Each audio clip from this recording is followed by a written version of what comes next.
In this tutorial, we'll create a simple animation effect for menu buttons. We'll achieve this using a few easy steps. First, wrap the container widget with a stack widget. This will allow us to layer the animation on top of the button.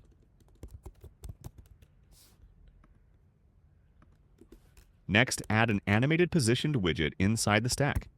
Make sure to place it above the button code so that the animation doesn't hide the button text. The child of the AnimatedPositioned widget will be a container. Set the color of the container and configure the animation duration to 300 milliseconds. The width of the container will depend on whether the button is tapped or not, so pass a boolean value to trigger the animation. Ensure the animated container's width and height match the button's dimensions. Add a border radius to give it a smooth effect, and provide some left side padding so the animation is visible. Now, when you tap each button, you should see a nice animation effect. We appreciate your support. Please subscribe to our channel for more tutorials and updates.